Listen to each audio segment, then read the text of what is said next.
Assalamualaikum warahmatullahi wabarakatuh. Perkenalkan, nama saya Alexandro Kolo dari Sekolah Tinggi Ilmu Ekonomi Yapan, Prodi Manajemen semester 2 pagi.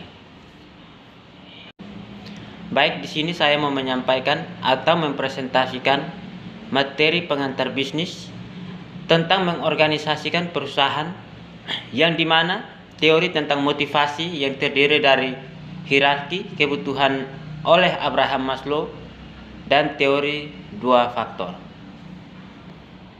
Baik teman-teman, teori motivasi Abraham Maslow atau hierarki kebutuhan. Menurut Abraham Maslow, perilaku manusia sangat berpengaruh oleh motivasi.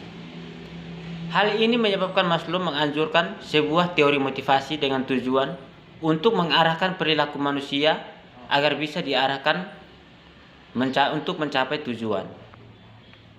Maslow mengatakan bahwa motivasi menyebabkan perilaku manusia yang diarahkan pada tujuan.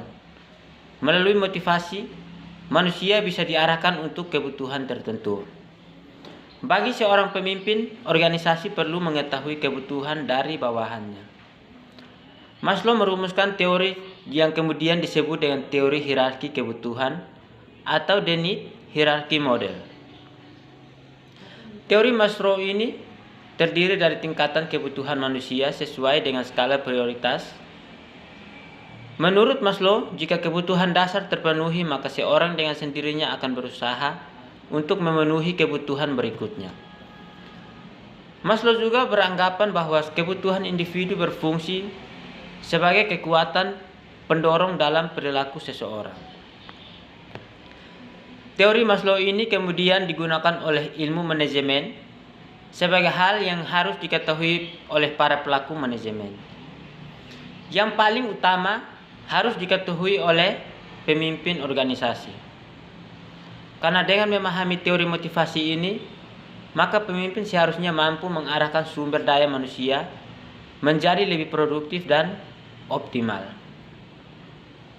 Dalam teori hierarki kebutuhan dari Abraham Maslow, kebutuhan manusia dapat diklarifikasikan sebagai berikut. Yang pertama, definisi manajemen menurut para ahli. Yang kedua, manajemen sebagai seni. Yang ketiga, kontribusi Frederick Winslow Taylor dalam manajemen ilmiah. Dan yang keempat, teori motivasi Elton Mayo.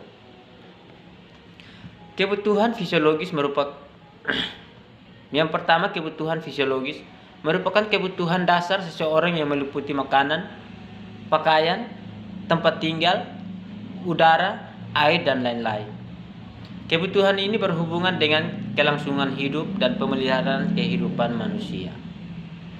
Kemudian kebutuhan keselamatan. Kebutuhan ini juga penting bagi manusia. Semua orang menginginkan keamanan kerja, perlindungan terhadap bahaya, keamanan properti, dan lain sebagainya. Kemudian kebutuhan sosial. Kebutuhan ini muncul dari masyarakat. Manusia merupakan makhluk sosial sehingga untuk berinteraksi dengan manusia lain.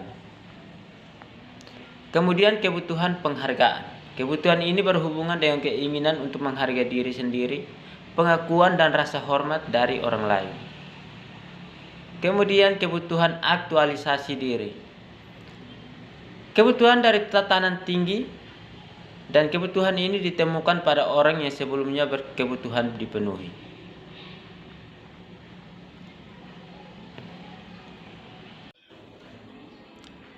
Yang berikutnya, teori dua faktor.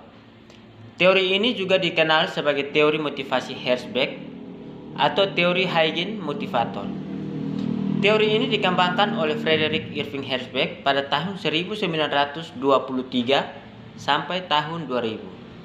Seorang psikolog asal Amerika Serikat, ia dianggap sebagai salah satu pemikir besar dalam bidang manajemen dan teori motivasi. Frederick Herzberg menyatakan bahwa ada faktor-faktor tertentu di tempat kerja yang menyebabkan kepuasan kerja dan ketidakkepuasan. Faktor-faktor tertentu di tempat kerja tersebut oleh Frederick Herzberg diidentifikasi sebagai faktor kesehatan atau faktor pemuas. Dua faktor oleh Frederick Herzberg dialamatkan kepada faktor intrinsik dan faktor ekstrinsik. Faktor intrinsik adalah faktor yang mendorong karyawan termotivasi, yaitu daya dorong yang timbul dari dalam diri masing-masing orang, dan faktor ekstrinsik yaitu daya dorong yang datang dari luar diri seseorang, terutama dari organisasi tempatnya bekerja. Yang pertama, hygiene faktor atau faktor kesehatan. Faktor pekerja yang penting untuk adanya motivasi di tempat kerja. Faktor ini tidak mengarah pada kepuasan positif untuk jangka panjang, tetapi faktor-faktor ini tidak hadir maka muncul ketidakpuasan. Faktor ini adalah faktor ekstrinsik untuk bekerja.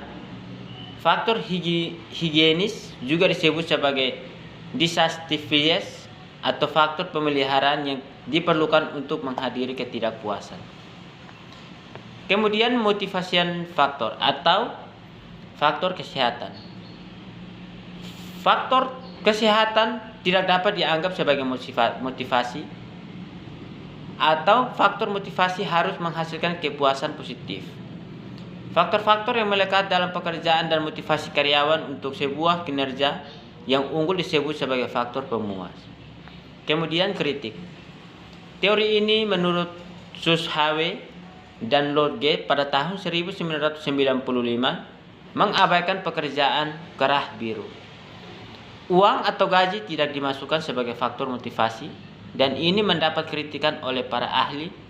Pekerjaan kerah biru sering kali dilakukan oleh mereka bukan karena faktor intrinsik yang mereka peroleh dari pekerjaan itu, tetapi karena pekerjaan itu dapat memenuhi kebutuhan dasar.